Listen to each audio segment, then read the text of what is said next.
Welcome to the Docs Who Lift podcast, where we distill and simplify the complexities of a healthy lifestyle, exercise, medicine, and weight loss. We're excited to bring you a podcast that's a prescription for clinical practice, scientific recommendations, and just real life. This is the Docs Who Lift podcast. Hey, and welcome back to the Docs Who Lift podcast. I'm your host, Dr. Spencer Nadolsky. I got my co-host, Dr. Karl and Spencer Jr., and with us today, got another awesome guest, Dr. McGowan, who's a board-certified gastroenterologist and obesity specialist.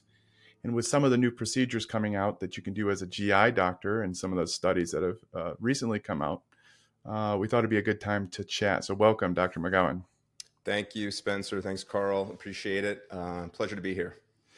Yeah. So tell us about your training. You obviously went to medical school and did internal medicine, then GI. Then how'd you get into like obesity medicine? Yeah, I'm in a pretty unique little niche subspecialty of GI currently. So I did my training at University of North Carolina, and shortly after my fellowship training and subspecialty training, this entire field of endoscopic bariatrics was coming online. And so I really shifted courses and got into it pretty early on, mainly because I needed treatment options for my patients with obesity. And this was a pretty exciting area. And it's what I'm 100% focused on at this time. So this is what I do day in and day out, 100% endoscopic bariatrics. And we can talk about the different procedures and options that are available. So during fellowship, did you start doing that type of stuff? And was there a fellowship after the fellowship, or is it like you kind of had a track in your fellowship? So this was nearly 10 years ago now, and the field was really in its infancy. And what's interesting, I think, is that there still really isn't a proper fellowship pathway toward this subspecialty. So for me, it was a lot of hands-on learning, really doing it myself, and learning along the way, and really in some ways pioneering in this field because it was so new and so novel. So that occurred after my actual training. But I've been 100% in this field for the past 4 years and started my own company and really focused on these techniques. How long have you been out of fellowship? 2014, I graduated from the UNC. 10 years. Yeah. 10 years now. Yeah. And so it's interesting. If you look at the endoscopic sleeve, which is my primary specialty, the ESG, when I first started performing this, there were only about 6 publications. I was going to say there was not much of that back then. And correct me if I'm wrong, but as far as endoscopic procedures go, were the balloons the first one that were actually approved? Because it was around those times, I was in endocrine fellowship working with our bariatric surgeons. Yeah, we were at TOS. In that time frame, toying with the idea of how can we at least provide some of these options for our patients, but we'll get into some of the FDA approval cost issues and coverage issues, I'm sure, from your perspective. So who taught you? They're not that old. Who taught you during fellowship? So really this was after fellowship. Okay. And so I trained with some of the leaders at that time in the field. At Hopkins, Vivek Kumbhari was one of my early mentors and now a good friend and collaborator that I work with. And there were a few select training courses in the country where you could really get hands-on experience suturing primarily. I mean, that is the skill set that is the foundation of this field. When you talk about balloons, yeah, they were the first FDA-approved treatment back in 2015, but any gastroenterologist can place and remove a balloon. That's pretty straightforward. But when we get into suturing, it's technically more complex. And then there was the whole aspect of the cognitive element and actually treating patients with obesity, not just doing procedures, but actually treating the individuals. So it was a several-year process for me.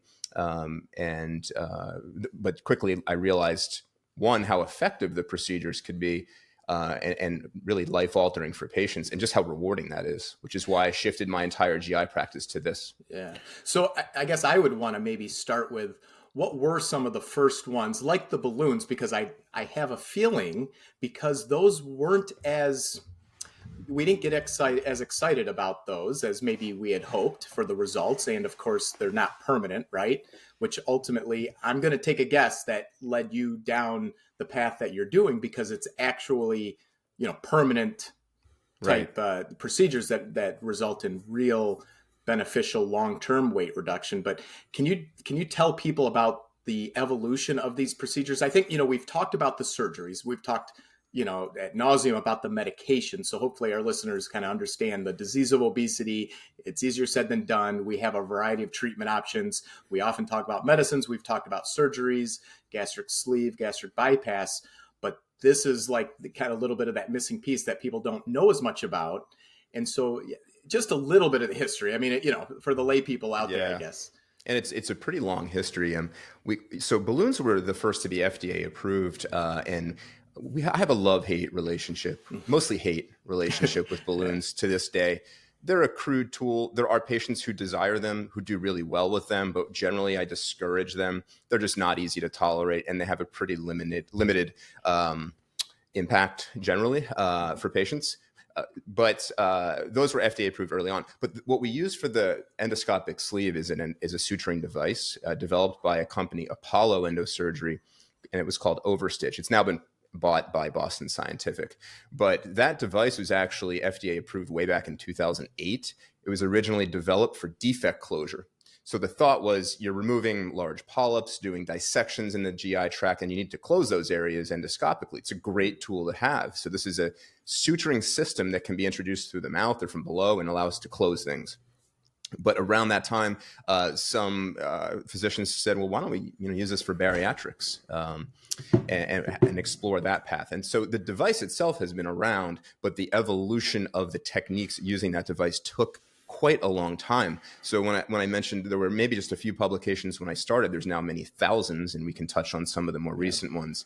And it took until about 2022 for FDA for the randomized clinical trial of ESG and then FDA authorization. So it is now, that's now a fully authorized procedure. Who decided, like, all right, I'm just going to do this for bariatrics? Describe what it is for people. I mean, the very basics, like how it, but like I would be interested, like how someone goes, all right, I'm going to do this, and they're like, I'm just going to do this without FDA approval, or did they submit for like, hey, I want to try this, start studying it, or did they start just doing it?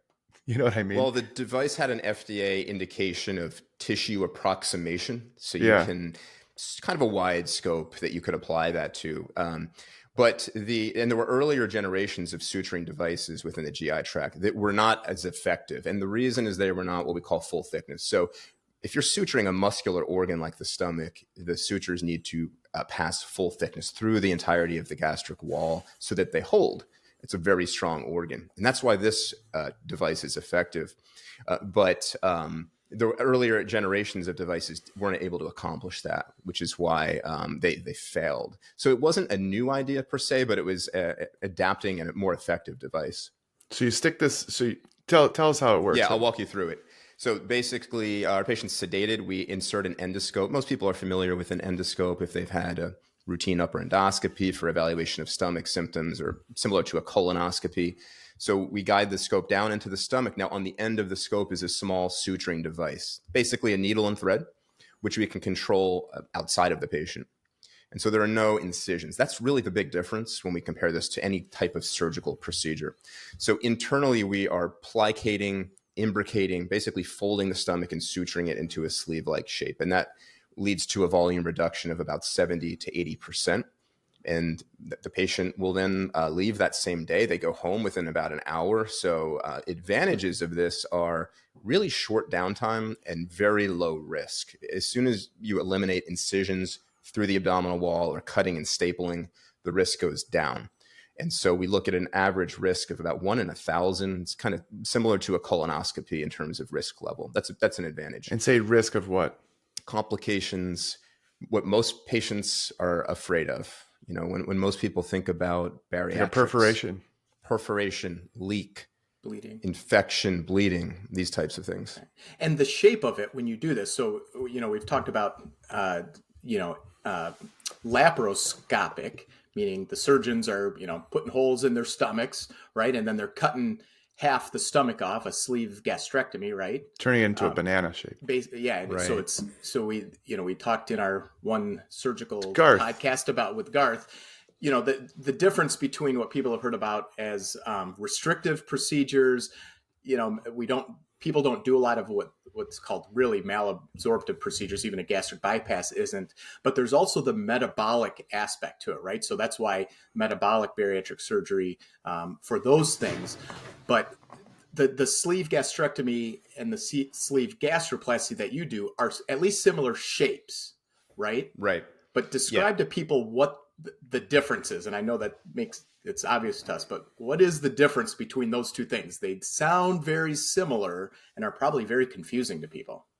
Yeah, the basis is similar. We are reducing the volume of the stomach, we're reducing the capacity, which leads to portion control, which leads to greater satiety and satiation. That's where the similarity pretty much ends, though. So surgically, the vertical sleeve gastrectomy, it's the most common bariatric surgery. About 60 to 70% of traditional surgeries worldwide are a vertical sleeve, where the stomach is cut into that banana shape. So the stomach's normally a football shape, kind of very stretchy, and then it's made into a tighter banana shape, which reduces capacity. With this procedure, we're creating a similar shape, but it's actually different in many ways. And we can spend a lot of time on the nuances, but ultimately the differences are it is a low pressure system rather than a high pressure system. We talk about that a lot because what that means is patients don't experience acid reflux, which is one advantage of the endoscopic approach. With the surgical sleeve, there's a high rate of acid reflux. It's a very tight tube. The capacity is similar, though interestingly, I think for both of you as physicians, what's interesting is with a surgical sleeve, it's a fast emptying system. Food enters the sleeve and exits quickly to the small intestine. That's what triggers that satiation. With an endoscopic sleeve, it's kind of the opposite. We are prolonging emptying. So the sleeve that we create is a slow emptying system. So patients eat a smaller amount, hold on to it for longer, feel satisfied for longer, and ultimately lose weight over time. Is there a known difference of like the ghrelin, the hunger hormone? So in a sleeve gastrectomy, at least we've always said, I know there's some nuances out there about this, but like we're cutting it off, getting rid of the hunger hormone kind of, right? Or at least in theory in some biochemical studies. But what about this? I'm currently obsessed with this topic because this is what I've been studying. My practice, we've been studying this for the past couple of years. It is a key difference between the surgical sleeve and endoscopic sleeve. You're correct with the surgical sleeve, that top of the stomach, the fundus is cut and removed, at least a properly done sleeve. And that does a couple of things. It leads to volume reduction. So there's less accommodation at the top of the stomach, less capacity, but it also does reduce ghrelin. And we know if we look at studies, there's about a 50% reduction in ghrelin. Ghrelin being the hunger hormone. What makes us hungry. It's a key hormone in the body. It's also what makes us hangry, according to some of my literature. It's what makes us hangry. And it's also one of the key reasons why diets in general will fail. We know that ghrelin continues to increase progressively as we lose weight. And so reducing that reduces hunger, but also helps with weight loss and maintenance of weight loss. So we know that's the case with a surgical sleeve. If you look at the endoscopic sleeve, we're not removing anything. So we cannot remove that gastric tissue. There is no immediate reduction in ghrelin. What we are doing is indirectly affecting it by prolonging gastric emptying. And so patients are much less hungry, but not to the degree of a surgical sleeve. And so that's why we see a difference in weight loss, one of the reasons. Explain the reflux a little bit more. So you're saying with surgery, it goes more quickly through, faster through, but with the endoscopic procedure, not so much because, and explain it a little bit more. Why is that going on? Yeah, there's a couple of reasons. So if we look at a surgical sleeve, think of it as just a very tight tube. You eat, food goes down fast, and reflux, if it's occurring, comes up fast. So very high pressure. So if you're going to have reflux, acidity is going to flow upward quite easily. That's why about a third of patients will have significant reflux after a surgical sleeve. With the endoscopic approach, the stomach is not as tight of a tube, and it's actually more of a squat, compressed sleeve shape based on the suturing pattern we use. Additionally, as we're suturing the stomach, we're actually pulling the stomach downward.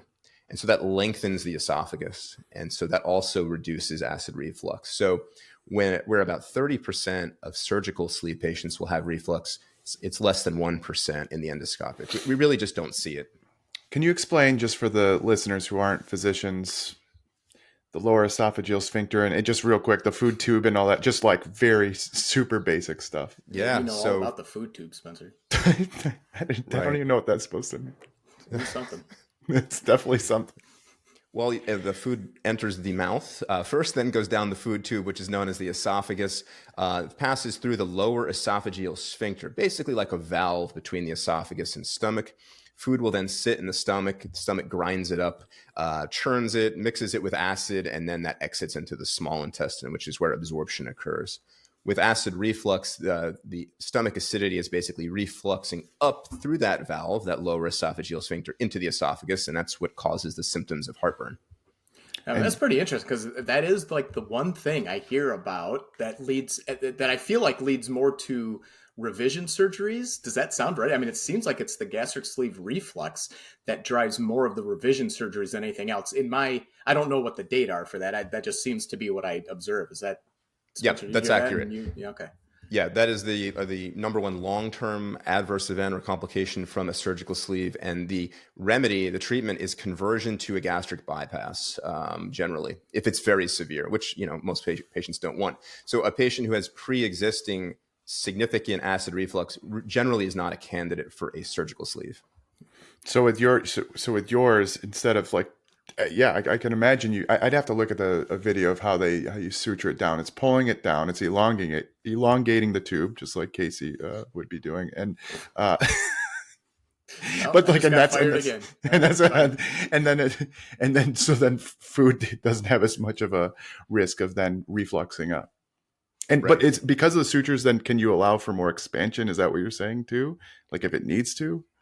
Yeah, it's just not as tight of a tube. The other thing we do is generally we leave the fundus kind of alone during the procedure. We leave a little cap on top of the stomach. Okay. It serves as a small reservoir, so acid could potentially pool there as well. So you just don't see it coming straight up the esophagus. All right, let's talk about outcomes then, right?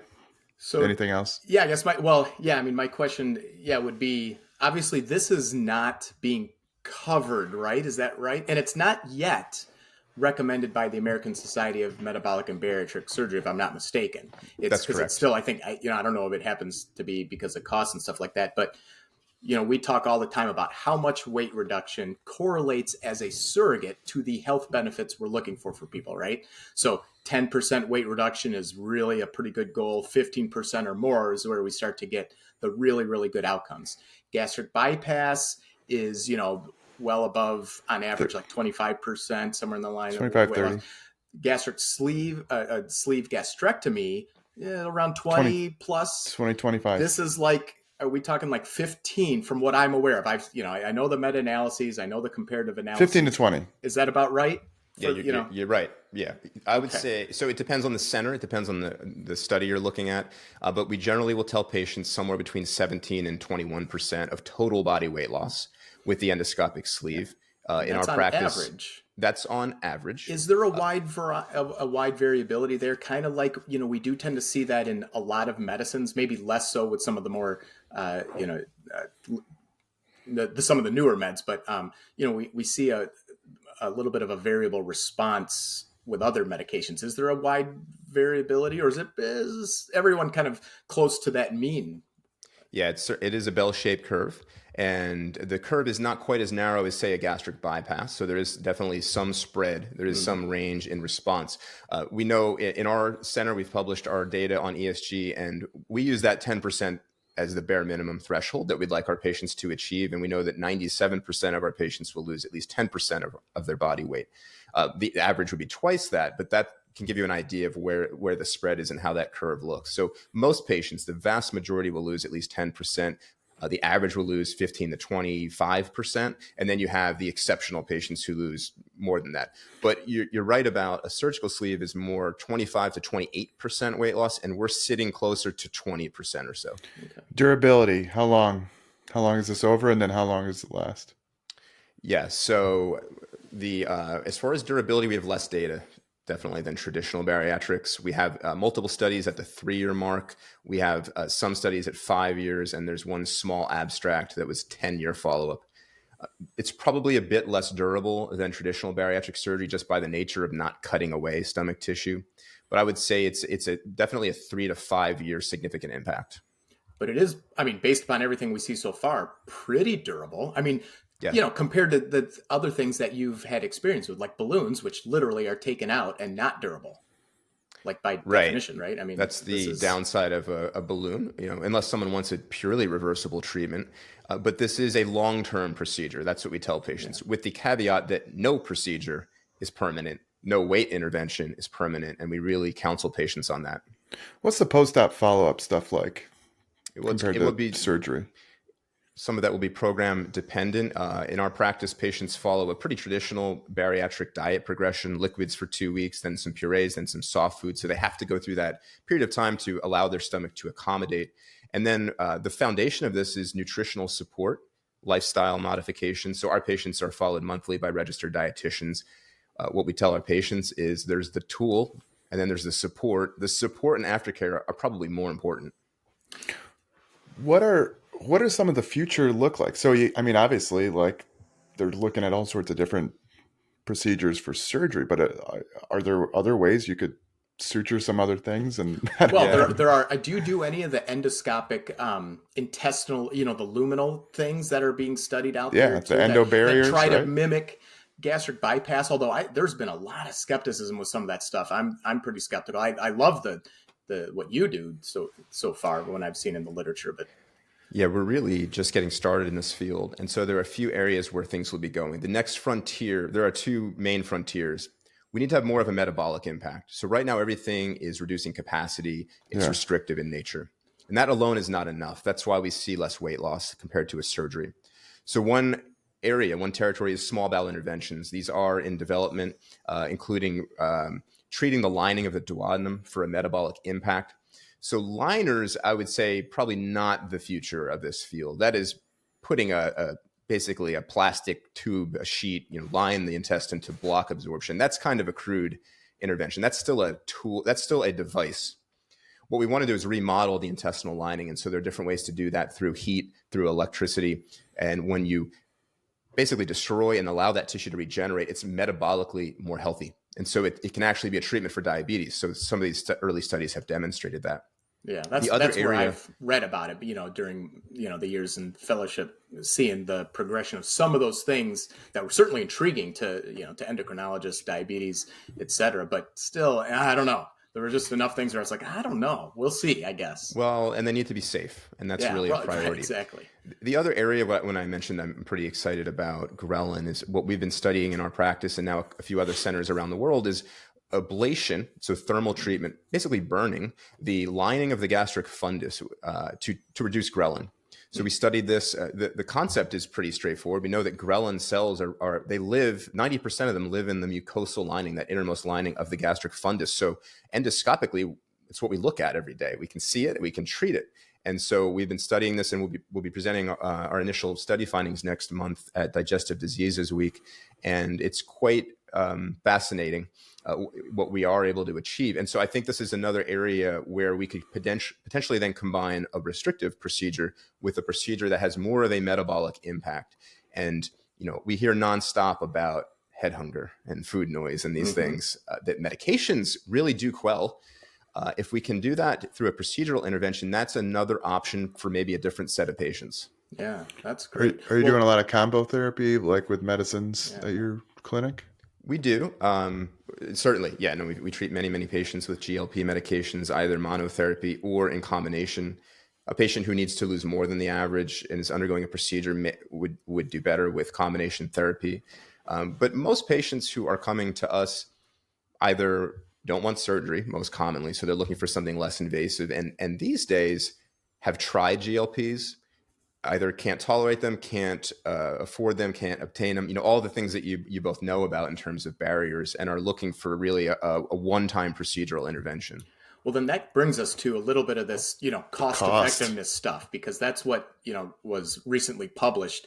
The bottom line of it was that it compared endoscopic sleeve gastroplasty with semaglutide / Wegovy, right? And they have their mathematical analyses that I don't know what I'm talking about, but I'm sure they have actuaries that are like figuring this out, right? And the bottom line of it was that the Wegovy would have to be, instead of being like $13,000 a year, it would have to be like $3,000 a year to have a similar cost effectiveness for a very like uncomplicated male with obesity, with a BMI between like 35 and 39. That was kind of it. So it wasn't about diabetes. It wasn't about anything else. You know what I mean? But just in general, quality of life, years, all that stuff that they put into that mathematical equation. And so it's certainly different for people who have type 2 diabetes, atherosclerotic disease, where we have such good outcome data, but still, it makes you think about it. And I know that I don't know how much your procedure costs. And I think I know that it's not really covered by insurance yet. Is that right? So, right. Yeah. What does it all entail? Let's talk through that. Yeah. So it's an important paper for the field, but I want to be careful in how much we interpret it and how we interpret it. Mm-hmm. I don't believe the motivation of this study was to say that ESG is better than semaglutide. This is purely looking at cost effectiveness. And we know that semaglutide is not cost effective at its current price point. I mean, that's been looked at by ICER. It's not even close. And so it's not hard to say that a single one-time intervention that costs between $10,000 and $16,000 roughly is going to be more cost effective. That's not really surprising. I think what the intention of this paper is to really is directed at payers and insurers, because you're right, the endoscopic sleeve is not currently covered by insurance. And it takes time, of course. It's a newer procedure, but it's an option that should be considered by payers, because we know that patients need as many options as possible.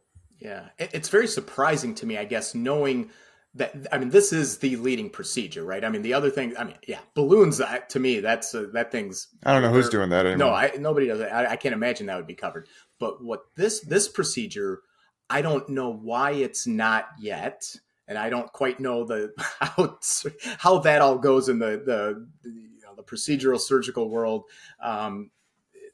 So why is it not? And is it like pending, coverage in a lot of different ways? What's going on there? Yeah. Well, keep in mind, it is still relatively new. I've been performing this for many years, and it's been in evolution for 10 years, but it took some time for the randomized controlled study that had to be completed. And that was only released and published in Lancet just a couple of years ago. And that led to FDA authorization. It does not have a procedural code yet. And that's the biggest barrier right now. There's no CPT code. So insurers don't even know how to value it properly. So that is probably another 2 to 3 years away. And then Medicare has to look at it and value it, and then the other insurers get involved. So there are just many, many steps involved in this process. So right now it is self-pay. And that's clearly an obstacle for people obtaining this. The other is awareness. Very few people are even aware that this exists. Yeah. But, for the people out there who are paying out of pocket or high deductible plans for the medications that we provide, especially if they're not getting those extra metabolic benefits, like if they have, really bad prediabetes, type 2 diabetes, atherosclerotic disease, where we have really good outcome data. This sure sounds, we already just mentioned that the cost effectiveness data are there, right, for the weight reduction and the expected benefits. But boy, that would sound pretty good to me, thinking of a high deductible plan, HSA, because I didn't know what the cost was until you literally just said that. Right. So first of all, I would never say that this is better than medication. It's not better than surgery. It's a different option. It's different for different options for different patients. But a patient who is looking at their options and has no coverage for a GLP and is paying potentially $15,000 per year after year, well, then a single cost upfront of once that then carries forward for years may be financially more attractive. Now, that patient does have to be comfortable undergoing a procedure. It's low risk, but it's still a procedure, and they need to be comfortable with that. But absolutely, when you're purely looking at cost, most patients aren't thinking about the incremental cost effectiveness ratios, but they're thinking about what's it going to cost me each month and then over the course of a year, and what impact will it have on my health? Yeah. So if I had a patient in Raleigh, where you are, what's your clinic called? True U Weight Loss. We're in Cary, North Carolina, and Atlanta, Georgia. All right. So if I send a patient your way and insurance wouldn't cover it, how much upfront would it cost? In our program, it's $12,000 for the entire program. Now we bundle everything together. I mean, we have to really provide as much as we can. Do you do like payment plans, or how does it work? Patients can finance, so we use medical lenders. We really provide every option available for patients to pay for this. So reducing costs to just a monthly payment, that's what patients will frequently do. Of course, you can imagine people pay in different ways. How many of these do you do per week, per month? It really varies. We are a high volume center, so we will treat between 500 and 1,000 patients a year with these types of procedures. Wow. Nice. There's as you know, an immense need, and we're fortunate that there are newer therapies. And prior to GLPs, we really had nothing. We had traditional bariatric surgery, which we know most people don't want. This field was just coming online. So again, lots of options, but for the patient who is maybe unable to obtain meds or simply doesn't want to add a medication to their list, we know that that occurs, that this can be an option. So there are a lot of patients that are like, I'm going to Mexico to get a sleeve or a bypass.